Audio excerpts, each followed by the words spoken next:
Never miss another fabulous cultural event in Cotacachi just because you can't speak Spanish. In other words, tells you everything you need to know about life in Cotacachi. And here is our host, Deborah May.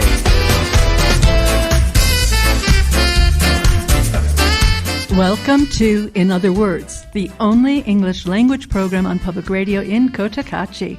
I'm your host, Urku, known to most expats as Deborah May. On today's program, I will announce in English some upcoming events in the area that usually are publicized only in Spanish or Kichwa. Then we'll learn people's names in Kichwa with language teacher Apak Perugachi in Kichwapi. Our interview guests for this episode are a panel of local English-speaking expats who would like to share with you, the listeners, what they believe are the most important things newly arrived expats should know about making a successful adjustment to life in this region of Ecuador. Glad you can join us. Enjoy. Find out about the local events in Cotacachi before they happen on What's Going On.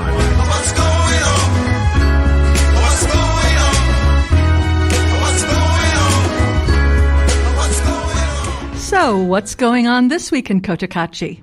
Proyecto Coraza is holding a big free concert in Plaza de Ponchos in Otavalo tonight at 7 o'clock. That means it'll probably get underway around 8 or 9, but you want to go hear Proyecto Coraza? Tomorrow morning, starting at 11 and going at least until 2, there will be an international folkloric dance contest in Atuntaki's Imbabura Factory Complex. There's going to be some big prizes for the groups that compete there. Amicine will be showing a film on Sunday rather than Saturday this week. So remember, Sunday, not Saturday. But the time is the same, 2 o'clock in the afternoon. This week's film is called Salmon Fishing in the Yemen, in which a visionary sheik dreams of bringing the peaceful pastime of salmon fishing to his people in the not-so-fish-friendly desert. So he wants to raise fish in the desert. It's supposed to be a very good film, and a $5 donation is requested to help the work of AMI Fundación. Also on Sunday, starting at 3 o'clock, the Activo Circus Company will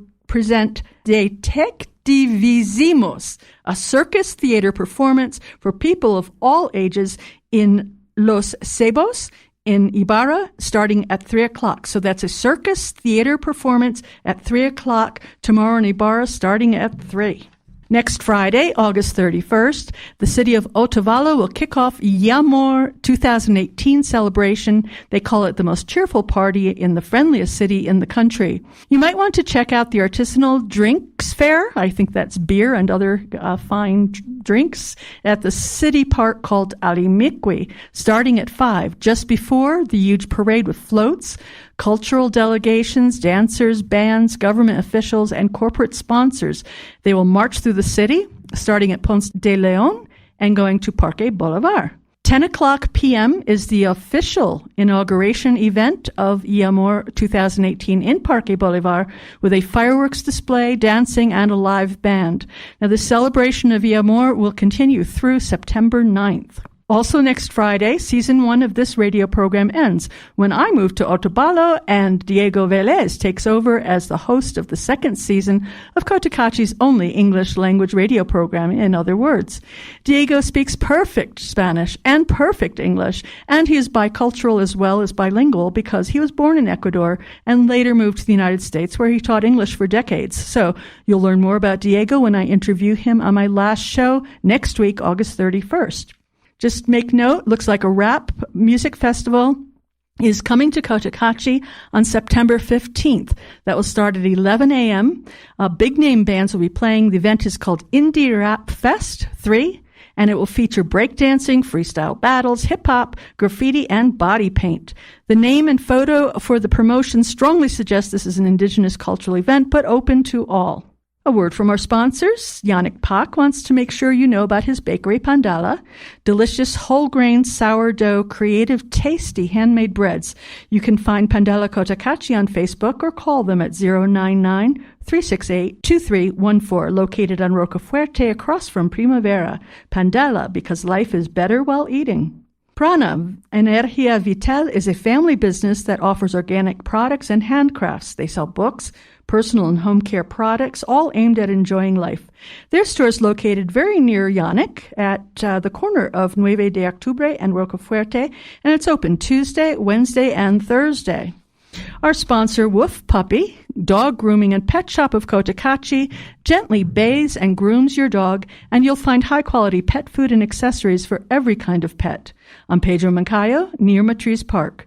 You can make grooming appointments on their Facebook page, Woof Puppy. That's WOOF, Woof Puppy. And our friends Jairo and Carmen want you to know you'll feel right at home at their La Quadra Hostal and Cafe, enjoying a relaxed, comfortable family atmosphere. Their hotel is located in the center of Cotacachi on Modesta Penherrera, just half a block from Matriz Park. To make reservations, call 06-291-6015. Okay, now, 30 years ago, this song from Tracy Chapman won Grammy Awards for the Best Song of the Year and the Best Album of the Year. From 1988, here she is performing Fast Car.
And now it's time to learn a few words in Kichwa. Mama Orku speak Kichwapi.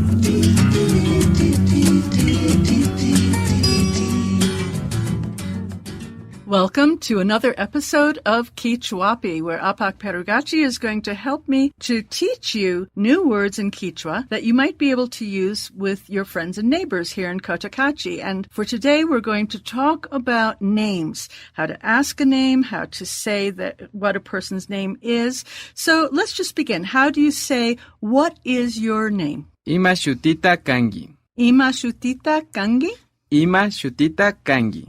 And that would be, what is your name? And my response would be, my name is Urku. Nyukaka urkumi kani. Nyukaka urkumi kani. Nyukaka urkumi kani. So my name is Urku, and you can hear the Urku in the middle of that sentence. One more time, por favor. Otra vez. Nyukaka urkumi kani. Thank you. Okay, now, what is his name?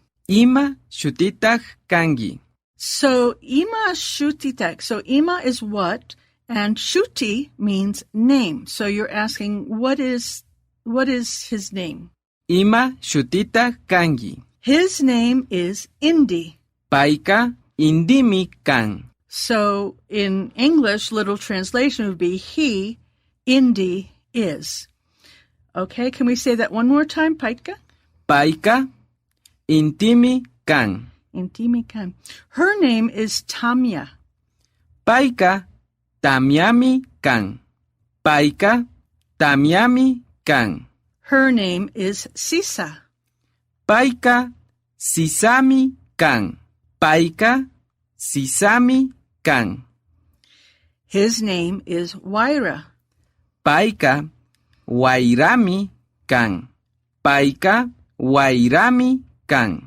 Her name is Sumak. Paika sumakmi kan. Paika sumakmi kan. His name is Tupac. Paika tupakmi kan. Paika tupakmi kan. Her name is Taki. Paika takimi kan. Paika takimi kan. And the baby's name is Yaku. Juju wawapa shutika yakumi kan. Okay, and of course we know that Yannick has had a new baby and he's decided to give it the Kichwa name for water, which is Yaku. Let's go back again because I want to talk about the meanings of the names, and also you probably noticed that whether it's his name or her name, we use the same word, Paika. Pai is male or female. So let's talk about the meaning of the names. Indi means sun. Tamya means rain. Sisa means flower. Waira is wind. Sumak is beautiful or excellent. Tupac is named after Tupac Amaru, a great leader of the indigenous people here. Taki means a song or music. And finally, Yaku means water. So let's just go through these one more time quickly, Apak. His name is Indi. Paika indimi kan. Her name is Tamya. Paika tamyami kan. Her name is Sisa. Paika sisami kan. His name is Waira. Paika wairami kan. Her name is Sumak. Paika sumakmi kan. His name is Tupac. Paika tupakmi kan. Her name is Taki. Paika takimi kan. Okay, thank you very much, and Apak will see you next week when we're going to learn words in Kichwa to express our feelings. Thank you very much. Yupaichani. Yupaichani. Kayakama. Kayakama. Apak Perugachi will return as our Kichwapi instructor again next week when he will teach us the words for what we may be feeling when someone asks us how we are. Apak offers Kichwa classes as well as private Kichwa tutoring. You can reach him by email at apakperugachi@gmail.com. APAKPERUGACHI. If you speak Spanish or Kichwa, you also can call him in Ecuador at 098-085-1887. Listen to the special people who define Cotacachi here in Something to Talk About.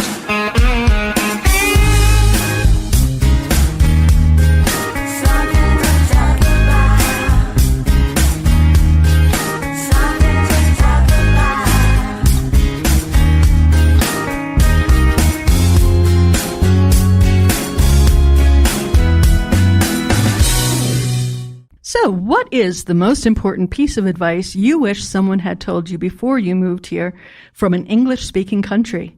What advice would you give now to people who are planning their move or just arrived in Ecuador? What do they need to know to establish a safe, comfortable, enjoyable, and affordable life here? How can they avoid some of the common pitfalls not readily apparent to newcomers? So I have with me in the studio today 4 expats who have adjusted successfully to expat life over some years here in Cotacachi. I have with me Mary Grover, Julie Powell, Gary Phillips, and Betty Sachs. And I'll let each one of them introduce themselves to you before we continue. Mary? Hi, I'm Mary Grover. I've lived in Cotacachi for 9 years, and I ended up in Cotacachi the most unusual way of most of the expats. I came here in 2009 as an older Peace Corps volunteer, and worked as a volunteer in the Cotacachi Hospital for 3 years. Never had any intention to stay, but after 3 years fell in love with the community and the people and decided to make this my permanent home. Thank you so much for coming and joining us today. And next to Mary, we have Gary Phillips. Gary, can you introduce yourself? Hi, I'm Gary Phillips. I've lived in Cotacachi for almost 12 years. For 7 of those years, I was a real estate agent here in Cotacachi. We did real estate tours, introduction to Ecuador tours, and we created a website called proecuador.com, which is not current right now, but there's still a whole lot of good information on there. And our whole function, our whole purpose was to help people understand what it was like living in Ecuador, what life would be like living in Ecuador, and how to make an efficient real estate purchase. Terrific. Gary, I did not know that about you. I would have been doubly quick to invite you. Thank you so much. And then we also have here Betty Sachs. Betty, can you introduce yourself? Hi, my name is Betty Sachs, and I've lived in Ecuador for 23 years now. And I live outside of Otavalo in Casa Mojanda, which is a hosteria, ecological inn and farm, which I built with my husband and founded in 1996. So I've been living here 23 years, but my connection to Ecuador goes back to 1980. I've mostly raised 2 daughters here, and before that I was from New York, and I was an attorney with the Legal Aid Society for 17 years. Thanks very much for having me. Oh, thank you so much, Betty. So a real old-timer there. 23 years, is that right? 23 Yes. years, okay. Julie, can you introduce yourself, please? Yes, looks like I'm the newbie here. I've only been here about 5.5 years. I moved here from Asheville, North Carolina, and since I've been here, I've established a health center where we offer cranial sacral therapy, foot reflexology, occasional tours, and occasional art classes. I also am the publisher of a weekly newsletter called Cota Notas. Okay, so thank you so much. I'm just thrilled to have you, Julie and Betty and Gary and Mary. We're going to be listening to your advice for our audience in just one moment. But first, let's hear some advice for newcomers that we've heard in past interviews with our special guests here on Other Words. This is what they had to say. Ecuador is not like the U.S. or Canada in terms of health care, and folks one of the living most here need important to things I know think and is plan don't for not this. take everything seriously. Because if you take it seriously, the bureaucracy, for example, if you take it seriously, you're definitely going to get a heart attack. It's just too much. It's just so much running around just for one paper and stuff like that. And also with people, you need a lot of patience. People don't always come through. Be prepared for that and always be like, okay. For example, my best example is if you want somebody to pee on time, tell them to come half an hour earlier. And they're on time. Mm-hmm. That's how it works here. Or you can always prepare yourself. Okay, I told them at 11:30, so I have time until 11:30 to go there. Mm-hmm. Just try to adapt. And don't take it seriously. That's the most important thing. If you're coming here with a partner, make sure you're both on the same page. Visit together more than once.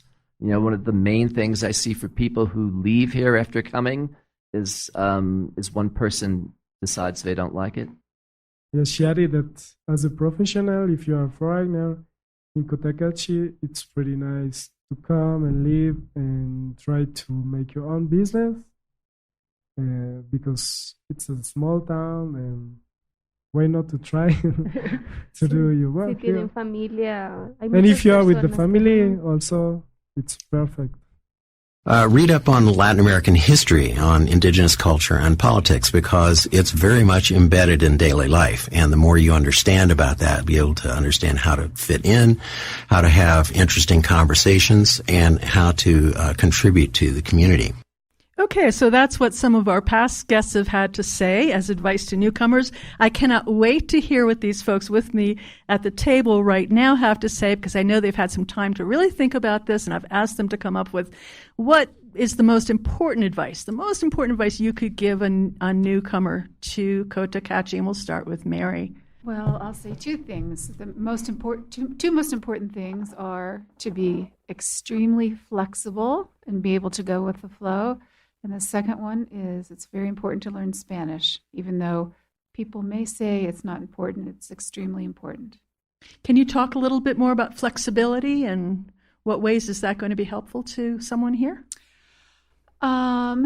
Things never, as I think Yannick alluded to just a moment ago, things never go the way they're supposed to. Almost always never go the way they're supposed to. If you're expecting, maybe, for example, to have something to deliver to your house on Monday at noon, if it's delivered by Friday at 4, you're very lucky. So you just need to be aware that things are always changed. Things are always changing. Everything's always fluid, and it's not good or bad. It's just the way it is, and just being flexible will lessen the stress you have on your body. And you said speaking Spanish is important, and that's something that comes up with a lot of people. Can you tell us about your experience and why speaking Spanish is important here? Speaking Spanish is important so you can interact with the local people. Otherwise, people who don't speak Spanish tend to isolate themselves in their houses and never get out and interact with the community, never have any Ecuadorian friends. And it's just vitally important to be part of the culture, to feel like you belong here. I think probably a lot of the people who end up going back to the States or to Canada are people who never learned to speak Spanish and felt isolated and wanted to go back to a place where they felt comfortable. So Spanish is really key for It's very important. Okay, let's hear from Julie. Julie, what do you think are the most important things that someone needs to know before they come here or when they arrive? Well, I would echo what's just been said, and I have a couple of quotes here.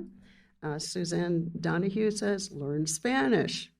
Really, make friends, ask for help. These are really the most important things, and sign up for an expat group on Facebook. You can ask questions. I get many questions answered this way. And Melody Zachary says, patience is necessary. The customs here are slower, and things get done at a much different pace than in the U.S. You will also experience getting different answers to the same questions. It's just how it is and can be frustrating at times.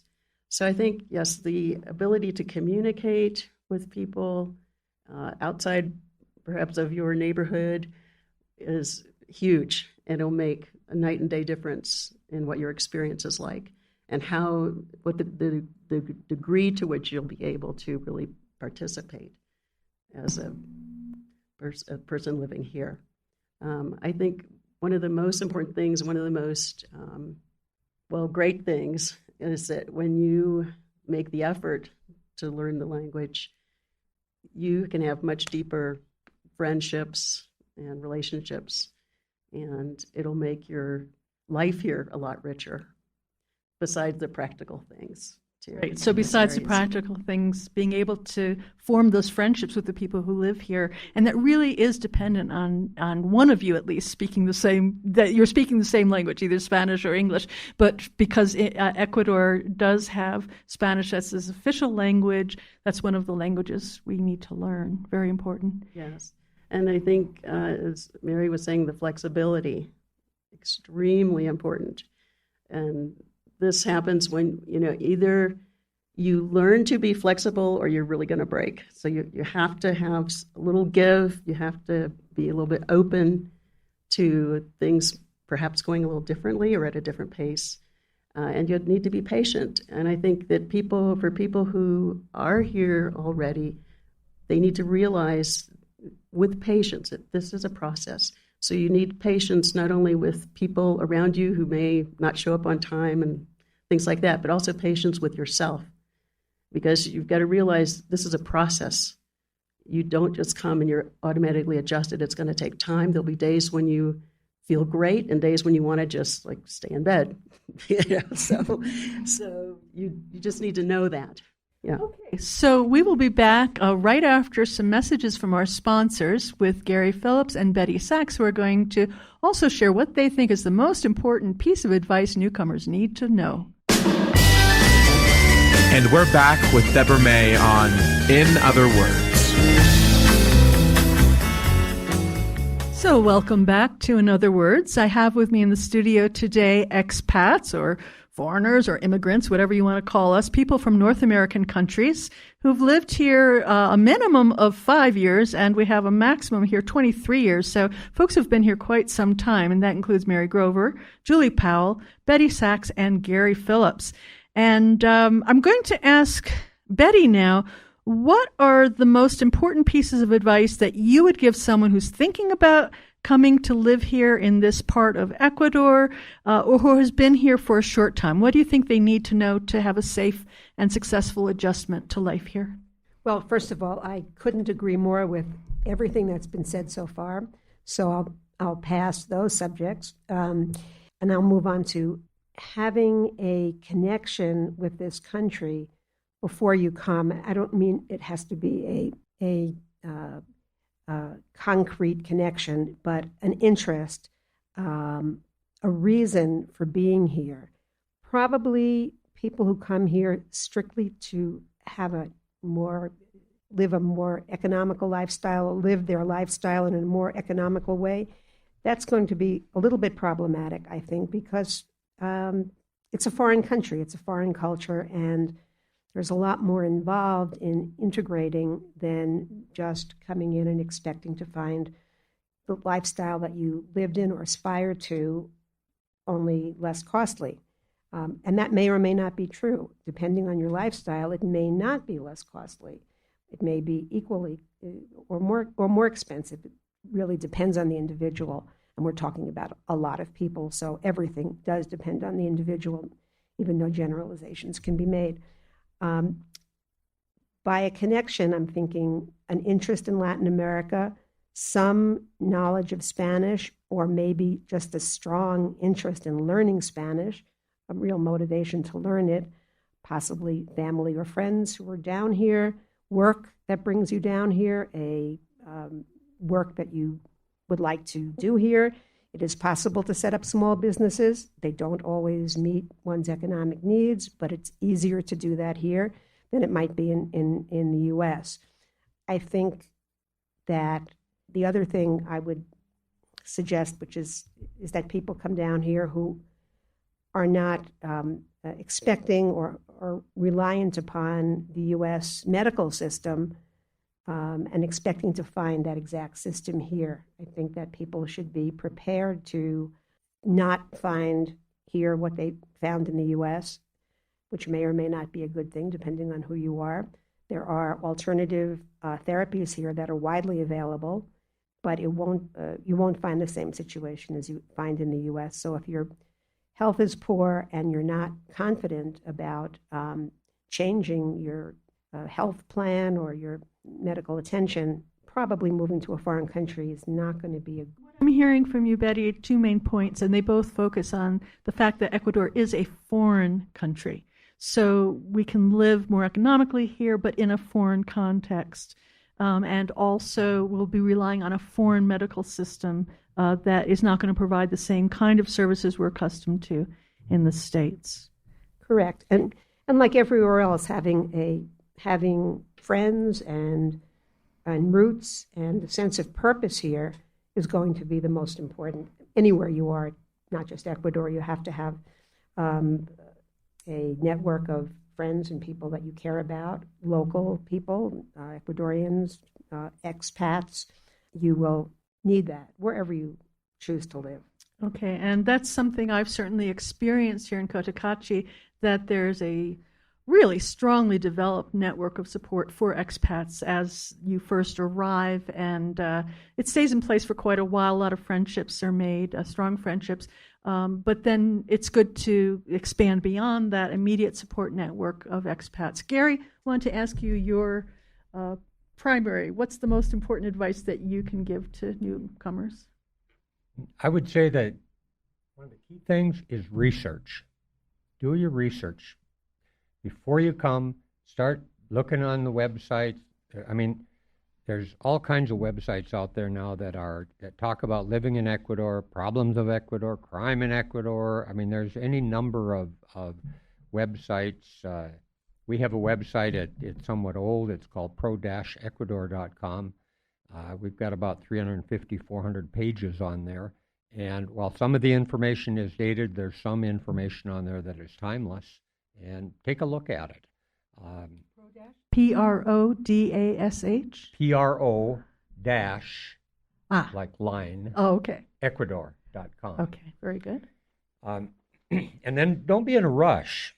When you come down here, come down for a couple of months, check it out. I mean, when I first got here 12 years ago, it was very difficult to find a rental, at least a decent rental. Now the rental market it's literally wide open. There are dozens and dozens of rentals that you can find for short-term, long-term. There's hostels that you can stay in that have cooking facilities. So just come down and dip your toes in first, and don't be anxious or don't be in a rush to buy something. Then when you do get ready to buy something, talk to people, and don't be afraid to negotiate. Negotiation is and that's not just on housing. That's kind of in everything in Ecuador. You go to the markets, especially the craft markets. Negotiation is kind of a common element of Ecuadorian life. In fact, if you don't kind of make an offer, they kind of think, "Oh boy, I got a hot one here. I can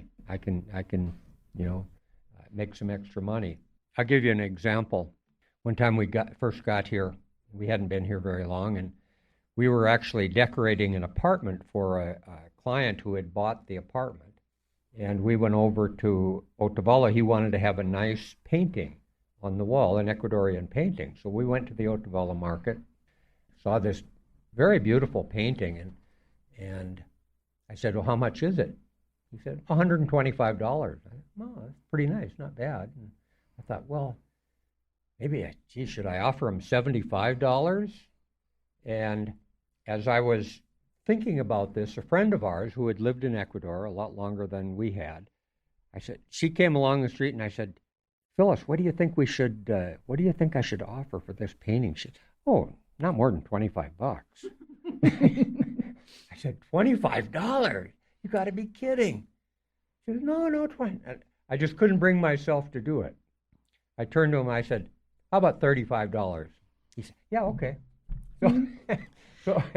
And the same thing can be done around housing and properties, rentals. Absolutely, especially in housing. Mm-hmm. Definitely, first off, do your homework. Talk to people after you've been here for a while. You talk to homeowners, find out a little idea of what the market is, and then always make an offer on something, because who knows, you might get a good deal. I know when I was planning to come here, I came from upstate New York, where the housing market is tight. If you hear about something that morning, you better be there that afternoon and grab it and pay whatever they wanted.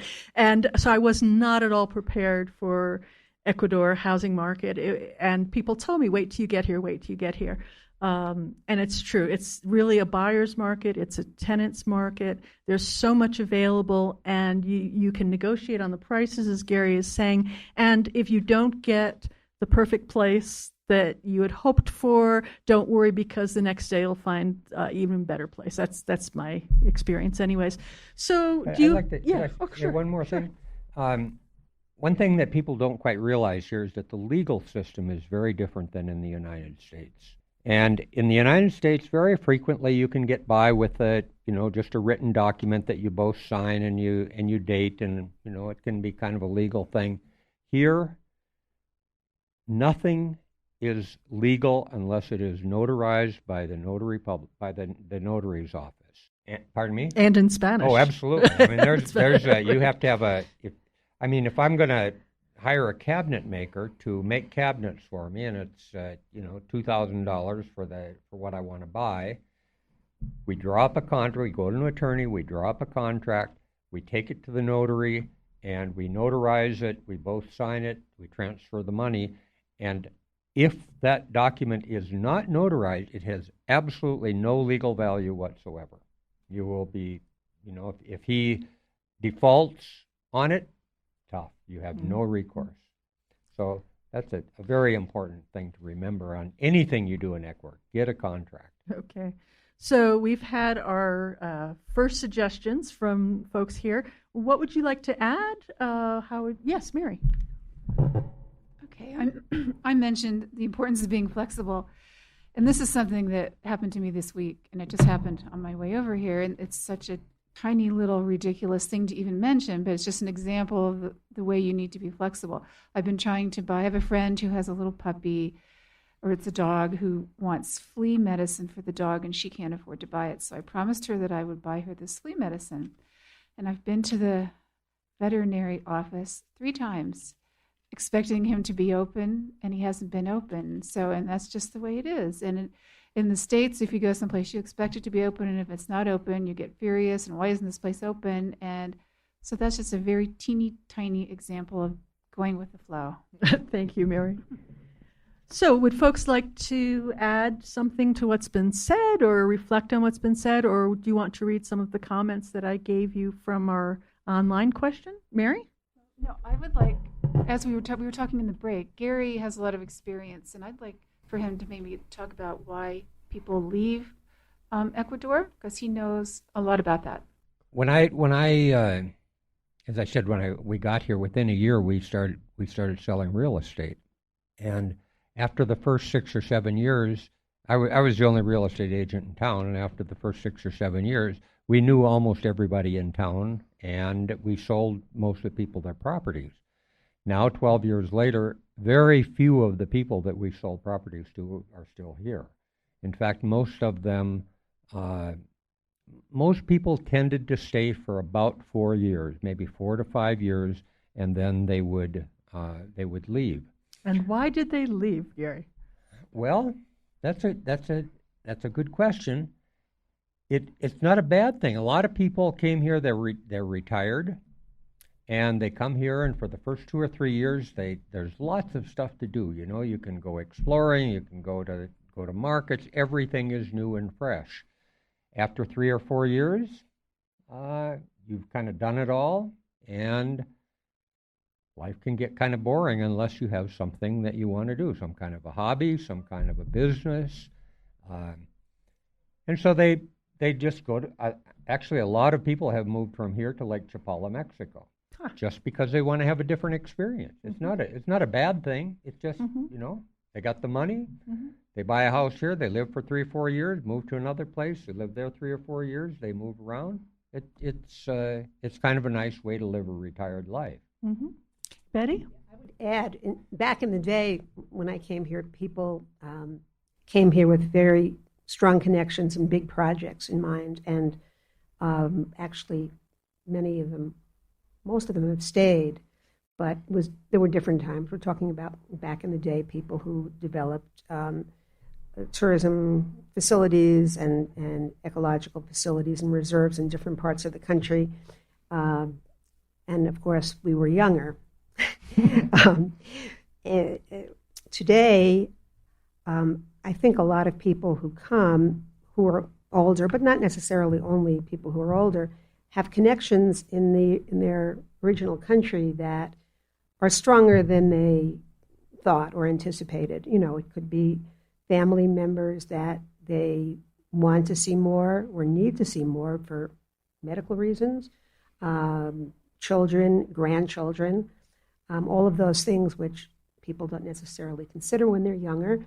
And as a result, having not really established very strong roots here, there is a tendency to sort of, at some point, consider going back and maybe even go back, which is not necessarily a reflection on Ecuador. It's a reflection on life. Yes. Grandkids are a big pull. And when we got here, we didn't have any grandkids. Now we have 5, all of them under 8. And, you know, there's been a strong pull for us to go back. We try to get back at least once or twice a year for a visit. And I'd say an important thing is make sure you get a VoIP phone. Make sure you have a good internet connection so you can Skype with family back home, because maintaining those connections are really important. And a lot of times, retired people want to come here, and their kids think they're crazy, and they put a lot of pressure on them. Oh, we want you back home. You know, come on back. Why are you living down there? And then don't expect that people are going to come to visit. In 12 years, we've had 2 children visit once, and we have 4 children. Some will and some won't. And it's a good thing to think about that in advance. Who do you know and love that is going to come down and visit you? Believe it or not, we're already down. We only have 10 minutes left of this discussion. So I do want to get in some of the comments that people wrote online on Cotacachi expats. How about we start with Mary? Can you read a comment for folks? This was from Jeffrey Preston. Learn Spanish and do not limit your social interactions with expats. Knowing native Ecuadorians is absolutely essential for a smooth transition. Don't expect to know everything or know where to find things that you used in the States in the first months that you're here.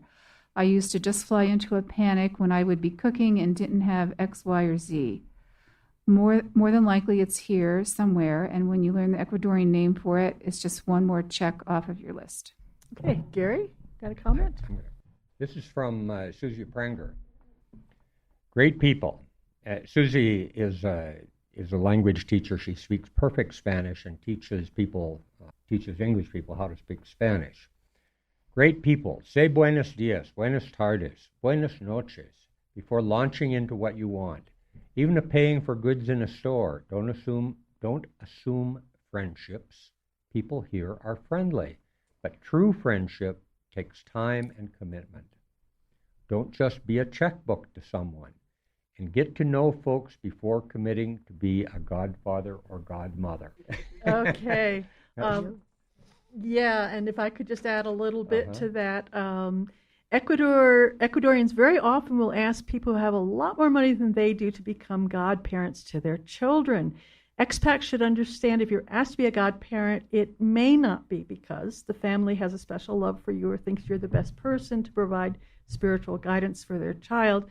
When you agree to be a godparent in Cotacachi, it's like signing a lifelong financial obligation to provide the family with what might become thousands of dollars over the years. So while certainly I'm not saying that becoming a godparent is in any way a bad thing, just be careful because a lot of it inside Ecuador as well, not just in relation to expats, can be financial. Betty? Carol Nervig had some interesting comments, and I think it's important to remember, do not attempt to change the local culture by uninformed actions. Try to understand why things are done as they are and not just assume that the U.S. way is superior and must be duplicated. That'll save you a lot of headaches and... Julie, you have any more over there or anything else you want to add? I do agree with Carol's statement.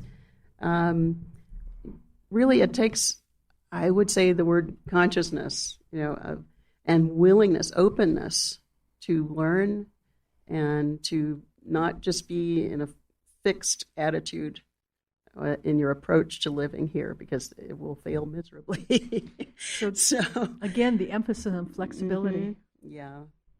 I would just like to add a very positive note here. This is a very friendly place. And there are so many wonderful things about Ecuador and about Latin America that if you come here with a sense of purpose and a sense of adventure and a sense of positivity, that'll go a long way, as it will anywhere, but especially if you're going to make this sort of transition and move. Okay. And this is from Gail Rowland Johnson. Be willing to accept the challenges with a smile. High altitude cooking is very different. There is no Walmart, Target, or Costco, and finding what you are accustomed to having easily accessible is difficult or impossible. Online shopping, as you now know it, is non-existent. Mail is not delivered to your house. You probably won't have a street address. So many things are so different, not bad, just different.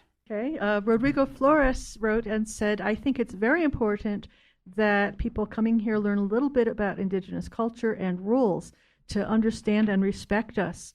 Also, Indigenous people need to learn foreign culture to live with mutual respect and avoid some problems. Okay, so I'm just going to say many foreigners don't know that each of the 45 Indigenous communities of Cotacachi have some legal right to set its own regulations regarding property in the community, land use, roads, water, Minga participation, etc. And just know that property ownership in an Indigenous community is different than in the city of Cotacachi, which is, of course, different than in North America. So there have been some pretty bad situations that might have been avoided if there was full disclosure about the Indigenous community regulations by sellers or their agents to buyers. It's important to be prepared and to do your research. Somebody, I noticed a comment, I didn't see it, but I don't see it now, but it was an important one to be aware of. The libel and slander laws in Ecuador. Very important to understand that there are seriously enforced denuncia laws in Ecuador. Would be libel and slander laws that prevent expats from writing online about any problems they have had with visa facilitators, real estate agents, contractors, or just anybody. You cannot say anything bad publicly about some person, even if that something you're saying happens to be true. Because if they hear about it and they witness it and they have a couple of witnesses, they can take you to court and sue you, and it does happen. So, and that goes along with having a good attitude. When you get here, just, this is not the United States, and they don't do things here like they do it in the United States. It's different. So if you can, like Betty said, if you just go with the flow, be patient, it's absolutely a wonderful, wonderful place to live. And just another part of those denuncia laws, that means that if you go to Facebook to look for recommendations, all you're going to get is positive recommendations. No one's going to tell you the bad experiences that they had with any provider or business. You're only going to see good because it's not the United States. So we have literally 1 or 2 minutes max. Is there something urgent that you feel needs to be said that you haven't been able to say yet? Please, this is the time. I would just say you're going to experience lots of things that are different, but something that's been really quite wonderful is just, it's the heart and soul of the people here. In general, they are very open, very kind, and willing to help you. So that's something that it's foreign to us. Literally, yes. And so I tell you, it's overall a very positive experience to be here. And it's something that, I can talk about it, but you have to experience it. And extremely courteous. Extremely courteous, yeah. Betty? Yeah, and I think that it's worth mentioning again that that there are indigenous cultures here, especially in this part of the country. So they're also amazing, wonderful people with a lot to share. And so it's not just Spanish language, but other indigenous languages. Kichwa is spoken here, and there are other indigenous languages in Ecuador. So it's a very varied country, and where you choose to live may reflect some of your interests in getting involved in or appreciating these different cultures. But in Otavalo and Cotacachi, we're, I think, very fortunate to be in a very diverse and fascinating culture. Something I say often online and also to people who've lived here even for a while is that you're not coming to one culture in Cotacachi. There are two major distinct cultures. And when you come here, if you want to learn the cultures, you're learning about the indigenous culture as well as the mestizo culture. There are two cultures here, and each has their own language.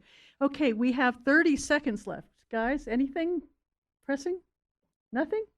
Okay, so we've covered it. So thank you so much to my guests this week. Thank you for coming and sharing your ideas with us. I'm sure your words will give our listeners something to talk about this week. Thank you to the audience for listening to another episode of In Other Words. We'll talk again next Friday at 4. Hasta viernes. Chaska punja kama. Thank you.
Thank you for listening to our program.